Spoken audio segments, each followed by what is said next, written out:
गुरु ब्रह्मा गुरु विष्णु गुरुर्देवो महेश्वरा गुरु साक्षात परम ब्रह्म तस्मै श्री गुरुवे नमः। हम लोग आज से प्रारंभ कर रहे हैं श्री गुरुदेव द्वारा रचित एक सूक्ष्म ग्रंथ जिसका नाम है ज्ञान का विषय परम ब्रह्म तत्व। यह श्री गुरुदेव ने बहुत सुंदर इस पर व्याख्या की है। उसी का आज से हम लोग अध्ययन प्रारंभ कर रहे हैं। नारायण मांडुक्य उपनिषद अथर्ववेद का उपनिषद है। इस उपनिषद के 7वें मंत्र में परम ब्रह्म तत्व को ही एकमात्र ज्ञान का विषय कहा गया है। तो मंत्र इस प्रकार है। नान्तः प्रज्ञं न बहि प्रज्ञं नोभयतः प्रज्ञं न प्रज्ञानघनं न प्रज्ञं न प्रज्ञं न दृष्टमव्यवहार्य मग्राह्यमलक्षणमचिन्तमव्यपदेशमेकात्म प्रत्ययसारं प्रपंचोपशमं शांतं शिवम अद्वैतम चतुर्थम मन्यते स आत्मा स विजेयः। मांडुक्य उपनिषद का यह 7वां जो है मंत्र है। तो वह परमेश्वर अत्यंत सन्निकट होने पर भी क्यों नहीं जाना जाता? क्योंकि 3 प्रकार के मलों से वह ढका रहता है। वह आत्म तत्व जो है ढके रहने के कारण स्फुट ही नहीं हो पाता। इन मलों पर पूर्व के सत्संग में भी विचार किया जा चुका है, ऐसा श्री गुरुदेव लिख रहे हैं। मतलब गुरुदेव भगवान कह रहे हैं कि वह परमेश्वर अत्यंत निकट है, अत्यंत निकट है, परंतु उसको क्यों नहीं जाना जाता है? क्योंकि वह 3 प्रकार के मलों से ढका हुआ है। तो मल कौन कौन है? इस पर श्री गुरुदेव कहते हैं कि प्रथम है आणव मल, मतलब अपरिछिन्न आत्मा को परिछिन्न समझना सब लोगों में एक जैसा है और यह तीव्रतम शक्तिपात से दूर हो सकता है। विज्ञान काल साधक की दीक्षा सूक्ष्मतम होने से तीव्रतम शक्तिपात से होती है। क्योंकि शक्तिपात तीव्रतम है, इसलिए इसी जन्म में ज्ञान होता है।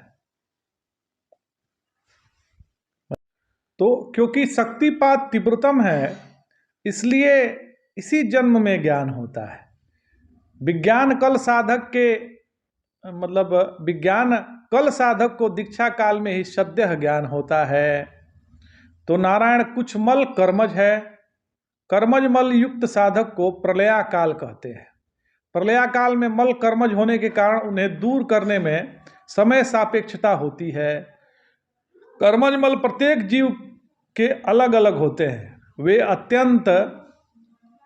ये अत्यंत प्रकार के एवं अनंत परिणाम वाले होते हैं।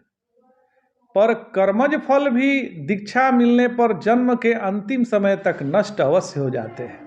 जो कर्मज फल हैं वो भी दीक्षा मिलने पर जन्म के अंतिम समय तक नष्ट अवश्य ही हो जाते हैं। तो प्रारब्ध कर्म की न्यूनता और बढ़ती के कारण इसमें कितना समय चाहिए यह नहीं कहे जा सकते। प्रारब्ध कर्म की समाप्ति होते होते ज्ञान अवश्य हो जाएगा। यहाँ भी अन्य जन्म अपेक्षित नहीं है। तो कहीं प्रारब्ध कम होता है तो उसका अंत होने में देर नहीं लगती, और कहीं कहीं कर्मज फल इतना कम होता है कि केवल तत्वमसि आदि महावाक्यों की आवृत्ति मात्र से ज्ञान हो जाता है। तो लोक में भी विचारशील पुरुष साधारण बुद्धि वाले से जल्दी समझता है। एक सुई 3 कागजों में एक साथ जाती हुई दिखती है, परंतु विचारशील उन्हें एक के बाद एक छिदा हुआ जानता है। स्थूल दृष्टि वाले को भेद का पता नहीं चलता। जो सूक्ष्म दृष्टि वाले हैं उनको भेद का तुरंत पता चल जाता है। तो नारायण विज्ञान काल का ज्ञान काल सापेक्ष नहीं होता। वहां परमेश्वर ही स्वयं तीव्रतम शक्तिपात करता है। तीव्रतर शक्तिपात करने वाले विशेष अधिकारी को मंत्रेश्वर या विद्येश्वर कहते हैं। सारे मंत्रों पर शक्ति उन्हें प्राप्त होती है। ब्रह्मसूत्रों में इन्हें अधिकारी पुरुष कहा गया है। परमेश्वर में 5 प्रकार की शक्तियां हैं: सृष्टि, स्थिति, लय, अनुग्रह और तिरोभाव। ये 5 शक्तियां परमेश्वर में ही रह सकती है, अन्य किसी में नहीं।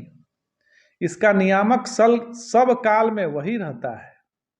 बाकी शक्तियों को योगादि के अभ्यास से जीव भी प्राप्त कर सकता है। यद्यपि सर्वकर्ता परमेश्वर सब कुछ कर सकता है, परंतु ये 5 केवल उसी के काम हैं। यथा प्रधानमंत्री नेहरू जी के अधीन सब मंत्री थे, परंतु विदेश मंत्री केवल नहीं थे। अन्य काम करने में अन्य मंत्री का भी स्वतंत्र थे, पर विदेश मंत्री का कार्य वे स्वयं चलाते थे, वो अपने जिम्मे लिए थे। तो इन 5 कृत्यों को परमेश्वर स्वयं चलाते हैं। पहला जो है सृष्टि, संसार की उत्पत्ति को परमेश्वर स्वयं करते हैं। परमेश्वर जब चाहेंगे कि सृष्टि का प्रारंभ हो तभी होगा। यह कर्म साक्षात उनकी निगरानी में है।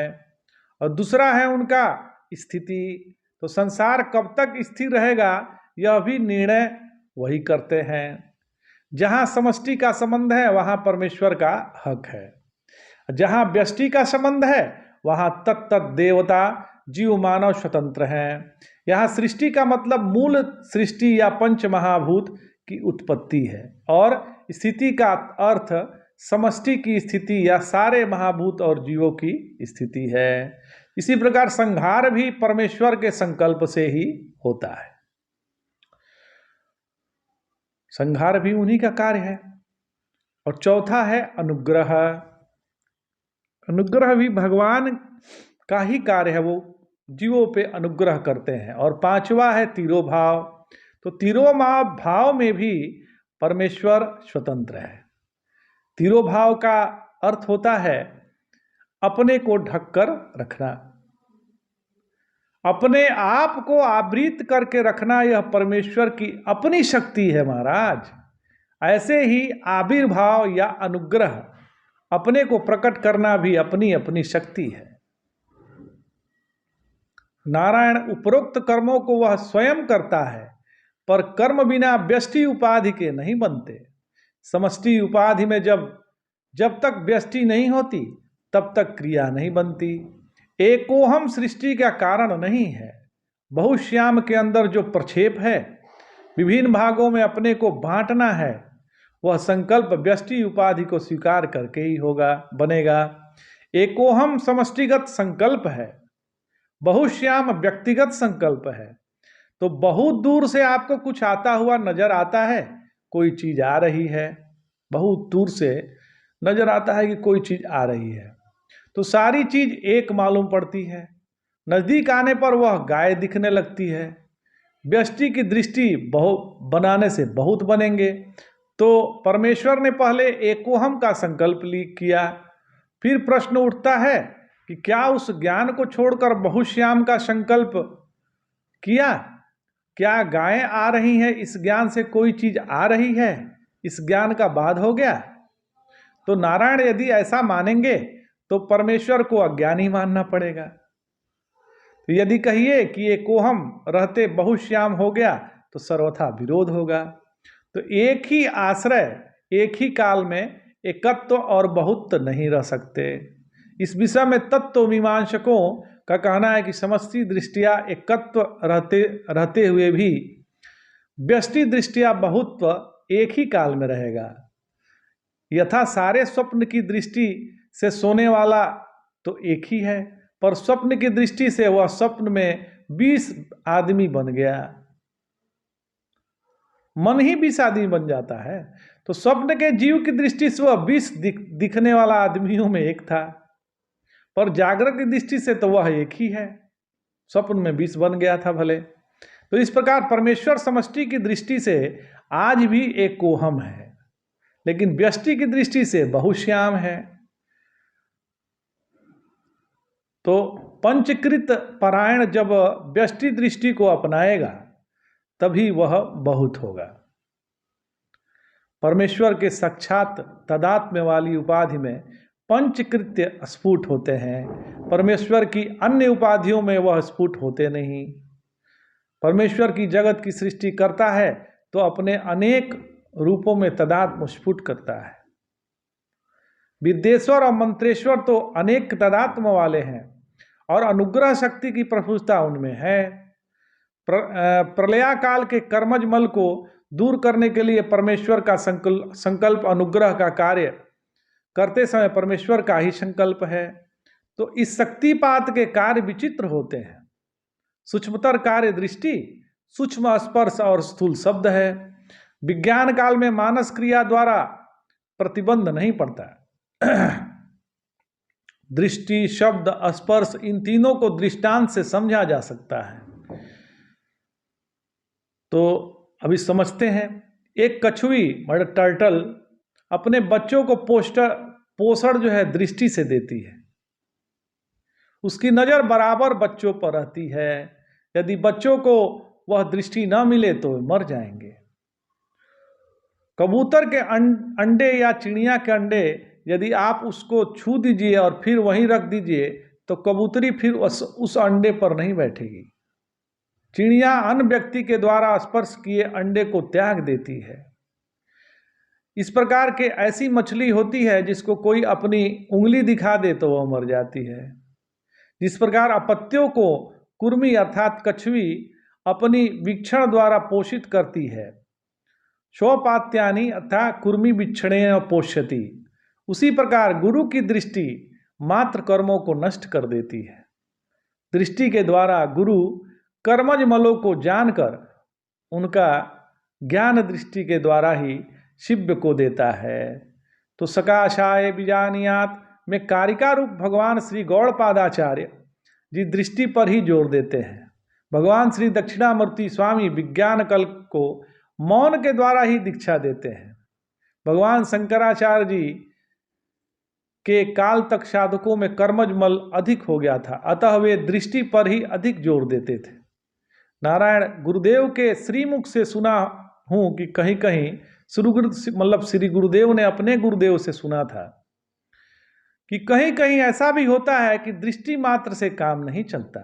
जीव के अंदर यह शक्ति नहीं होती कि वह दृष्टि मात्र से ज्ञान ग्रहण कर ले, तब उसे शब्द या स्पर्श की जरूरत होती है। एक मोटा दृष्टांत बताते हैं गुरुदेव कि सत्संग के अंत में जब तुलसी लेने के लिए आते हैं तो कोई तो केवल आंख से ही समझ जाता है कि लाइन से आओ, और किसी को हाथ पकड़कर पीछे करना पड़ता है कि जहां हृदय का विकास नहीं है वहां स्पर्श करना पड़ता है। कहीं साक्षात शब्द की जरूरत है और कहना पड़ता है कि तुम्हारे अंदर यह पाप के मल है। पर शब्द के द्वारा एक बार में एक ही बात कही जाती है, स्पर्श से 1000 बात कही जा सकती है और दृष्टि से तो लाख बात एक साथ कही जा सकती है। तो शब्द व्यवहार में पहले तो अपने वाक्य ठीक होते ही नहीं है, किसी प्रकार उन्हें व्यक्त करिए तो भी कठिनाई यह आती है कि दूसरा ठीक समझेगा कि नहीं समझेगा। फिर सारी बात मुंह से कहने की होती भी नहीं है। बहुत सी बातें समझ गया तो समझ गया कि नहीं समझ गया ये मन में कचोट रहती है, अन्यथा वक्ता मन मनोस कर रह जाता है। इन्हीं कठिनाइयों के कारण शब्द को अस्थूल माना जाता है। शाब्दी दीक्षा में साधन काल दीर्घ जाता है। नारायण प्रलया काल के लिए ये 3 दीक्षा है, वीक्षणेनैव पोषयेत और शिशुना संवर्धयेत स्नेह। कहा तो स्नेह का अर्थ धीरे धीरे होता है। धीरे इसलिए कहा कि स्पर्शी दीक्षा में विलंब होता है, कहीं तो शब्दी दीक्षा में भी कहने पर पुनरावर्तन करना पड़ता है। तो प्रलया काल को भगवान छोड़ते नहीं, उसे ज्ञान इसी जन्म में सिद्ध हो जाता है। जब आणव मल नष्ट होकर सर्वत्र आत्मबोध होता है तो इसी जन्म में मुक्ति हो जाती है। तो आज इतना ही। जय जय शंकर, हर हर शंकर।